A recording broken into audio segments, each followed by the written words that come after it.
Մեծ արդյունքներ ունենք եւ այդ լենտը կտրելն է դրա արդյունքներից մեկն է եւ անում է իր լիազորությունների մեջ ամեն ինչ ապահովելու մեր քաղաքացիների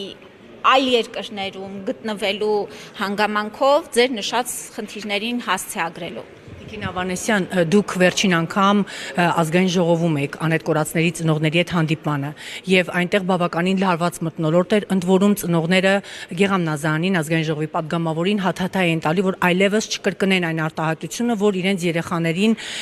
մահացածների մեջ պետք է փնտրել։ Նրանք պնդում են, որ պետք է մեր երեխաներին գտնել ողջերի մեջ, փնտրել ողջերի մեջ։ Այս միջադեպի հետ կապված կցանկանայի ձեր գնահատական որպես առողջապահության, դուք այնտեղ ներկա եք, ինչ մթնոլորտ էր, ինչից սկսվեց ամեն ինչ։ Ընդհանուր առմամբ պատկերացնում եք, որ այո, հուզիչ եւ չի կարող այլ մթնոլորտ լինել մեր անհետ կորածների, զոհվածների հետ կապված հարցերի քննարկումները։ Ես կարծում եմ, որ ուրեմն պարոն Նազարյանը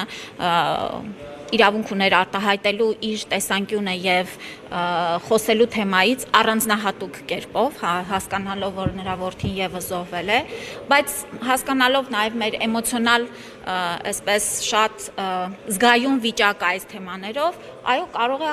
ուրեմն նրա կողմից հնչեցված ձևակերպումները վիրավորական հնչեցին այլ ծնողների համար, բայց բոլորս է պիտի զսպվածություն նաև դրսևորենք նորից անընդհատ այս